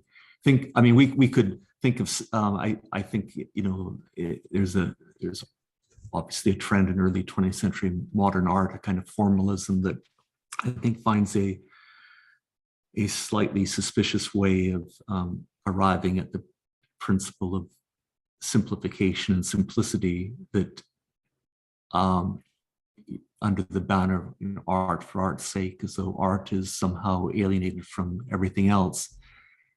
And simplicity is an easy attainment. If you, for example, compose a musical composition without any notes, just a moment of silence for like John Cage, or if you have a painting called "Resist the Temptation to Paint," simply a lightly treated canvas or something like this.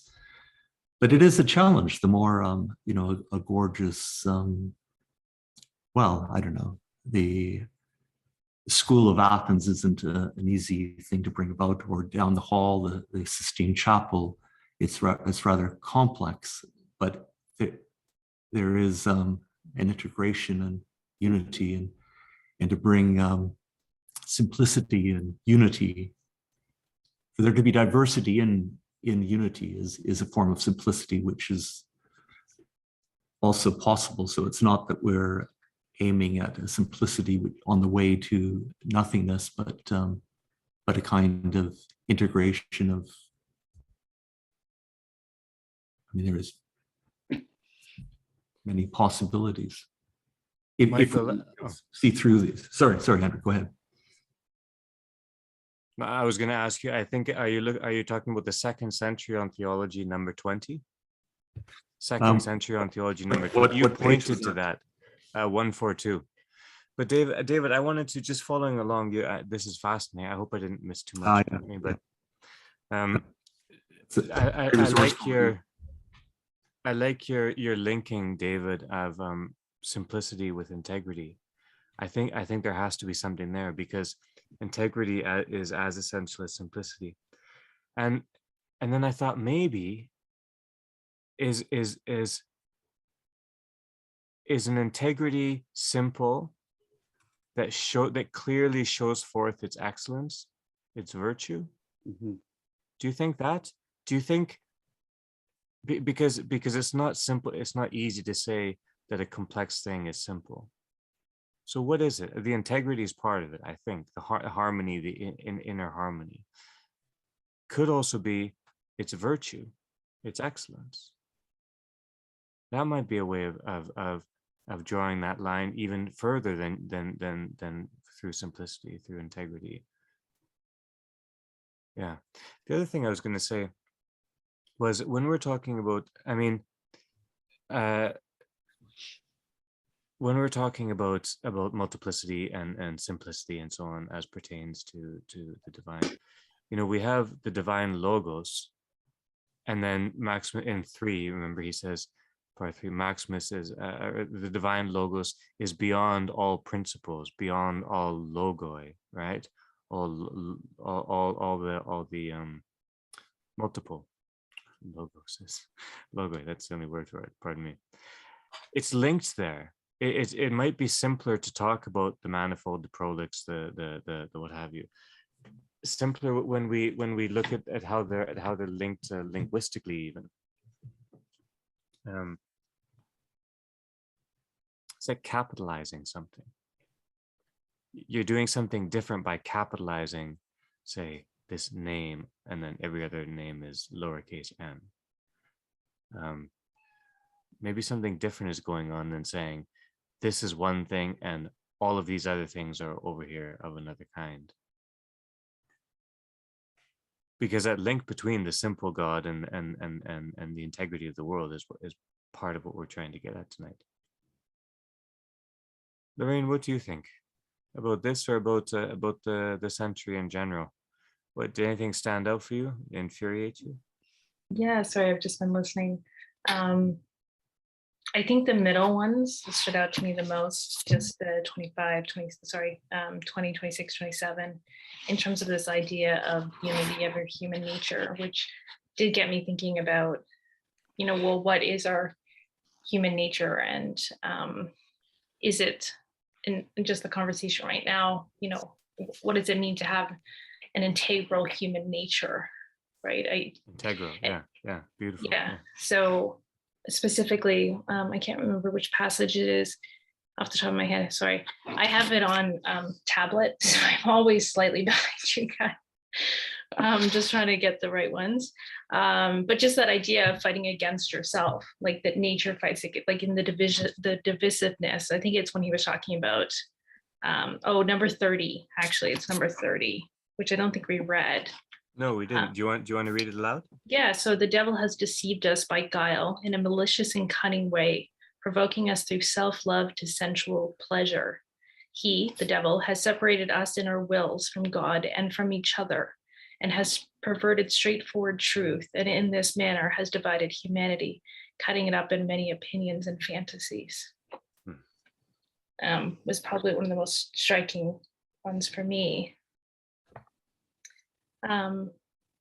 So thinking about that, then I was trying to understand, well, I was just trying to reflect on, as you said, what does it mean to have, like, I think we can all appreciate this, and certainly in the modern world at the moment, I think the manner of divided humanity, I think we can certainly see that everywhere we go. It seems like there's just this unrelenting divisiveness, this just, and how often that comes from opinions and fantasies that we have. But then what does it actually mean? Like, what would the opposite look like, right? And how does that actually manifest itself in our humanness? So that's kind of what I was getting stuck on, particularly for myself. Do you think just to clarify one point of yours, and then others, please. But Lorraine, do you think the first three lines, "The devil has deceived us by guile in a malicious and cunning way, provoking us through self-love to sensual pleasure," do you think that well, what do you think he's doing there, I guess, when he's saying Eve is not this other thing, that this is us kind of in the elements of and the elemental movement of spirituality, because, and then he says separate us in our wills. That to me is so deep that then one does take refuge in the images at the end, as horrible as those are. No, pardon me. That was nonsense. Go on, Lorraine, and others. That's okay. I just said two things again. But go. What do you make of this?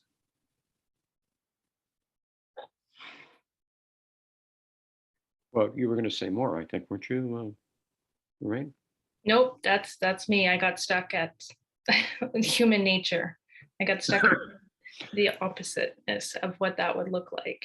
Well, what about going to the beginning of 31 and then looking at the other side of that? The greatest authors and instigators of evil are ignorance, self-love, and tyranny. So what is the author of good?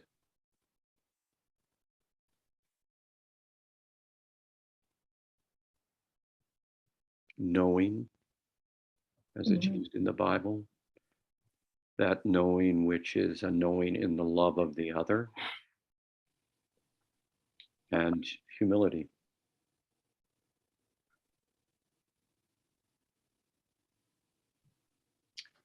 And maybe that knowing, David, is more specifically remembering. Yeah. As a juxtaposition to the forgetting. Yeah. To remember, to bring back together again. To hold continually in one's arms. Yeah.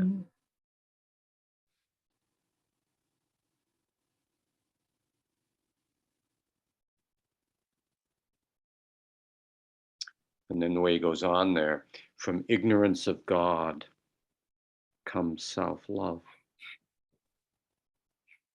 And from self-love comes tyranny over one's own kind.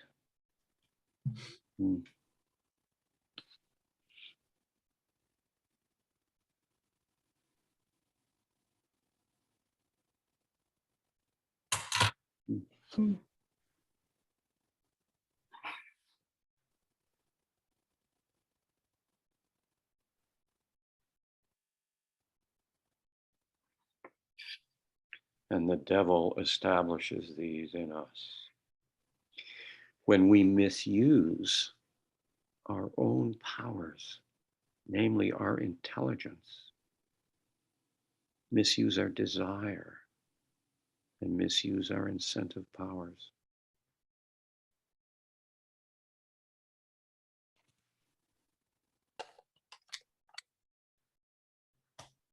So it's all there. But the trick is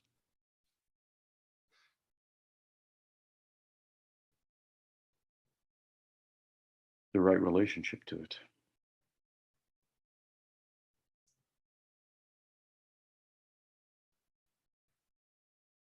So when you say you got stuck on human nature, can you say a little bit more about that?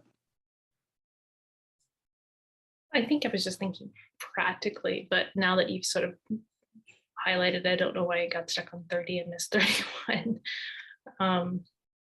But now that you kind of pointed that out, I guess it really was that practical reality of what does this actually look like, right? How do we not separated us and our wills from God and from each other? Like, okay, how do we come back to communion then, right? How do we get back to unity? And what does that practically look like? And I think he kind of answers that in 31 if you think of the opposite, Mhm. right? So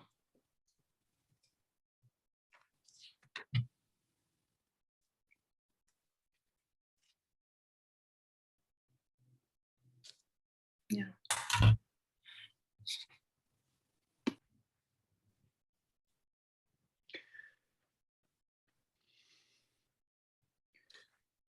I don't know if we get back to it. I mean, I wonder, it seems to me that what we can do, what is given to us is recognition of self-love. So then we can confess that. But I think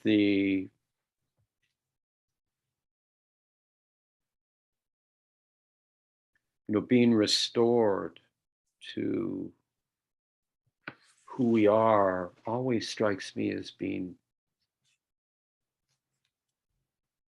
completely gratuitous. Recognizing that you aren't, recognizing your estrangement, recognizing your sin,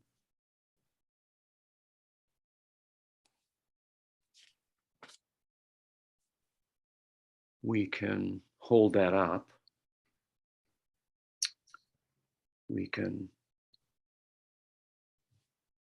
fast from it. We can confess it.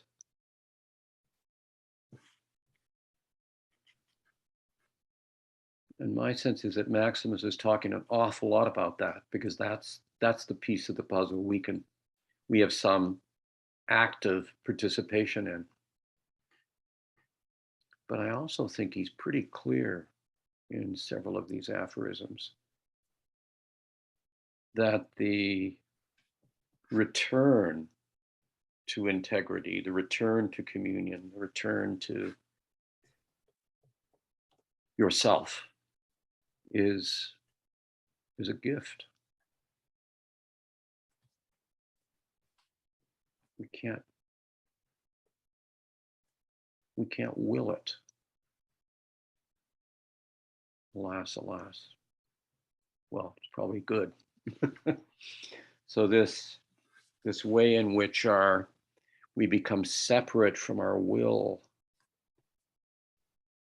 the restoration of our will, the integration of it, coming home to it, is a gift of the Holy Spirit.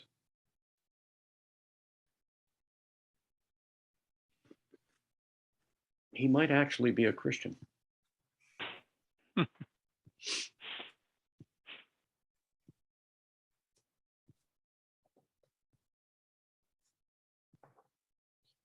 Thanks, David. That's very helpful. On that note, David, of the return to ourselves, the wholeness of self kind of thing, let me begin with you, but open it to everyone. In 46, that line which I mentioned before, it's on page 174, about 7 lines down from the top. How do you see this line playing into that? He made our nature one with itself. Michael, you've been thinking about this. He made our nature one with itself in every way. Pardon me. That's an interesting line. What do you hear there, David, Michael, Lorraine, David?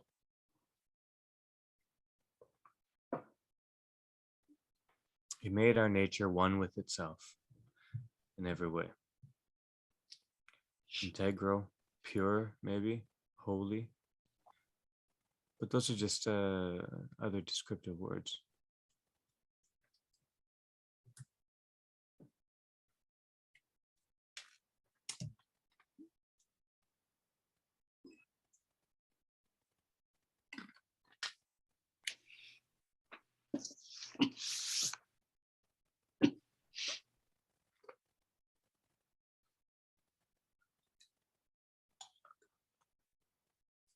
Well, he makes it clear that it's not part of our nature. Sin's not part of our nature. Death isn't part of our nature. And he spends some time talking about the devil and the demons to set that off and against and in contrast to the nature that through grace we can be deified. And I think that, you know, he's just in so many ways, for aphorisms, you can't really nail these things down here. I mean, just to nail the one thing, you know, they're the anti-aphorisms as with the Western mind, but he just sort of keeps going through and like a spiral and just taking it deeper and deeper. But that to me, that he speaks that is the path towards deification, which is an act of grace. But it is, if our nature, external to our nature is sin and death, then within our nature, it does make sense that he made our nature one with itself in every way. It, of course, also reflects the fact that we're made in the image of God. And in section 28, it's quite striking that we're also meant to, well, let me just properly turn to that. We are made as we are in the image of God. Let us become the image both of ourselves and of God. Yeah. I mean, that is an amazing passage, and it provides some glimmer of hope when we the easiest thing to be caught up in is self-love. We've had this discussion over the weeks. I mean, this is going back quite a few weeks now. I was bowled over because I had sort of shaken myself loose from the Aristotelian notion that a good person should love themselves, but not a bad person. And I had sort of almost dispensed with that that way of accommodating some notion of self-regard. And then lo and behold, in the middle of paragraph or aphorism 50, we're given a contrast. We're told that there's an evil self-love. Yeah. And it seems to be coordinated with this superficial immersion in alienated form of pleasure and seeing the surface of things that our senses provide, but not the inner essence. And then by contrast, a form of self-love, which is spiritual in nature, which of course has to be the case if we take seriously the notion of being made in the image of God, because we can't love others. If we can't, it would be more than attention. It would be incoherent, because we're not radically different from others in some kind of disembodied thing. We presumably there's some mutuality, and it's not something to be emphasized, obviously, because we're also too eager to hear a basis for continuous self-love. That's the linchpin of all, or not linchpin, that's a kind of ready conduit that is always dragging us off where we shouldn't want to go. So it's obviously not something to be emphasized. This is something, that is a feature of grace and in a spiritual knowledge. I mean, I'm using the word spiritual knowledge because it's not verse 50.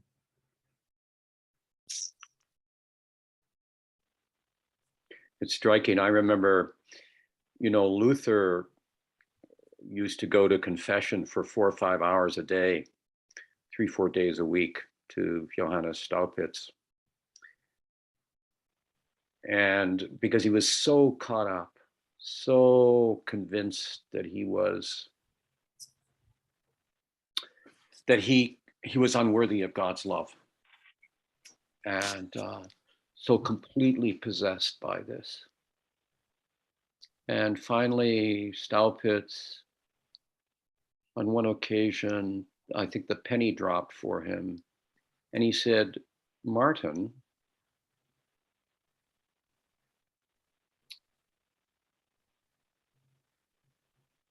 it's not that God can't love you. You hate God. You're angry with God. That's the problem." And that's when Luther began to turn. Because, of course, our attitude towards God is a transference. And so Luther's self-loathing,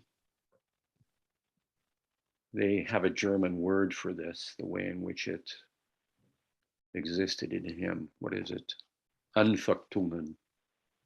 Do you know that word?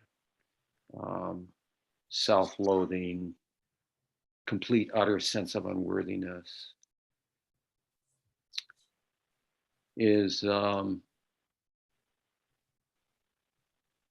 as you are pointing to, Michael, is also a way of seeing God, and consequently of seeing every human being, because you no longer have any feel for the wonder of being, a human being.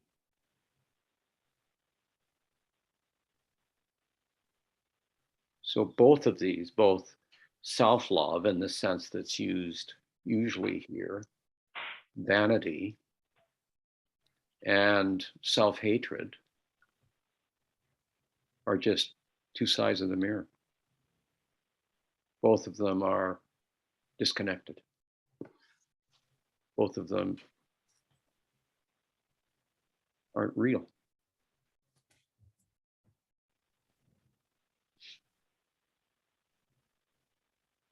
So they need to be healed, because in a way they're a disease, they're a neurosis.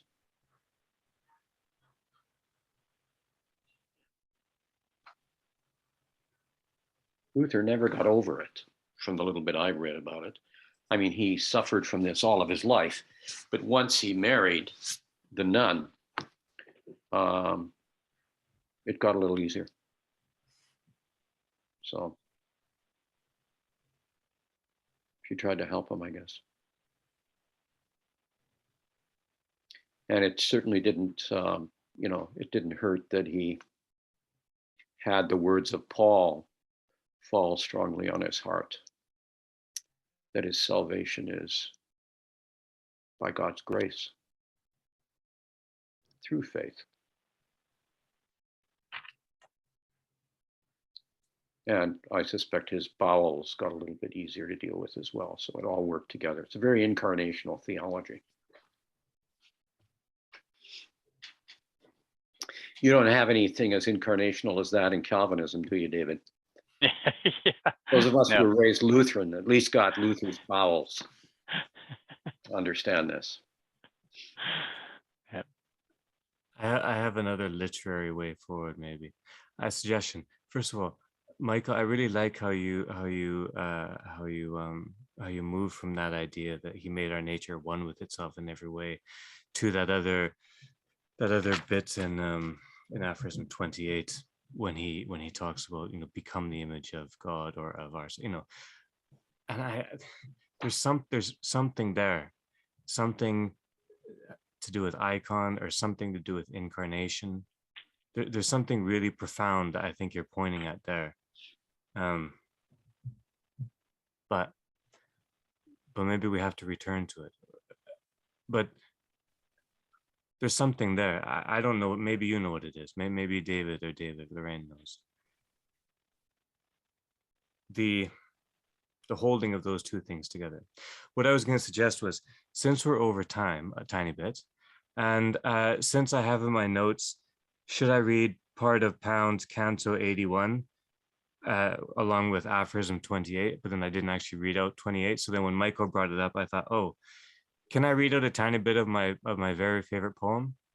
It's about loving and doing and it's got some nice comparison of sizes. Yeah. Just 1 second.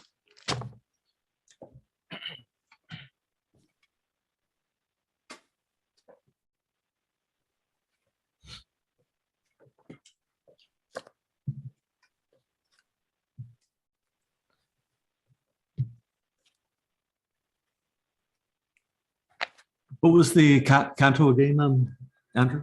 Yeah, this is Canto 81, Okay. and it's from line about 135 to the end of the canto. It's in the Pisan cantos when he was held in the sun. All right. Pardon my recitation. What thou lovest well remains. The rest is dross. What thou lovest well shall not be reft from thee. What thou lovest well is thy true heritage. Whose world, or mine, or theirs, or is it of none? First came the seen, then thus the palpable Elysium, though it were in the halls of hell. What thou lovest well is thy true heritage.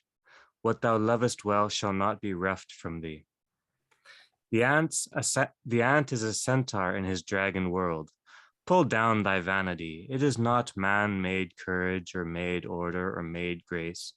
Pull down thy vanity, I say pull down. Learn of the green world, what can be thy place in scaled invention or true artistry. Pull down thy vanity, Paquin, pull down. The green cask has outdone your elegance.